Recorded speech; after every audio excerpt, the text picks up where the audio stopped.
This time on Waking, you are going to believe that you are a bondage and shibari teacher offering advice to adults on how best to tie themselves in sort of captive situations.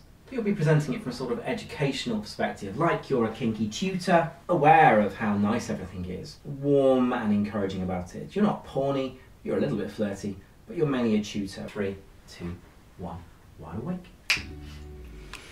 So this is my absolute beginner's session. So if you just grab your ropes. Now, some people are massive rope snobs. Personally, I think it's all fine, as long as it's designed for bondage. You don't want anything really stiff that's designed for, you know, ships.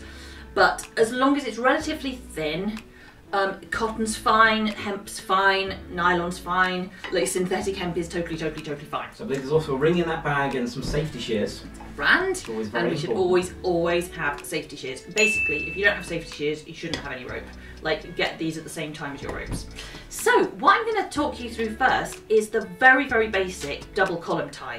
Basically, you always double your rope with Western style bondage, which is mostly the style I do. You double your rope so that you have this loop, which should be the exact middle of the rope. You will run into trouble later if it's not the exact middle, so it's sometimes worth checking. So I'll just check this now.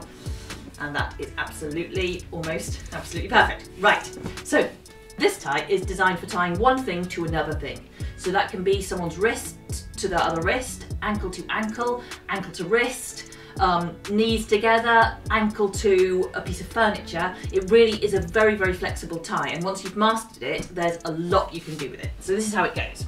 Okay, so I'm going to do it on my ankles. So we take this loop all the way around, and for the sake of this demonstration, I'm going to put the loop at the front so you can see. Normally, I'd probably put it at the back just because it's a little bit neater. So we take our ends of the rope through this lark's head. And at this point, you just want to make sure that this is right in the middle. You don't want it over here or over there. You want it in this gap, because later on, it's going to be much easier for the next stage if that's where we are. So then we wrap against itself. If you go around the same way, it tends to just keep spinning. So we go back the way we came and we start looping the rope around. Now, it's important to make sure that you keep the tension decent, not too tight, but not loose. And it's also important not to twist the ropes. You want it to be nice and flat against the skin of the person you're tying, because that keeps it comfortable and means they can be in it for longer, which is really nice. There we are. And so when you've got between 2 or 3 feet left of the rope, I would say, so maybe I'll go around one more time. We're going to take the ends and we're going to go through this loop one more time. Like, a lot of people miss out this stage and they'll start cinching without doing that, but this will keep it nice and even. If you don't do this stage, you'll end up with one ankle tied much tighter than the other.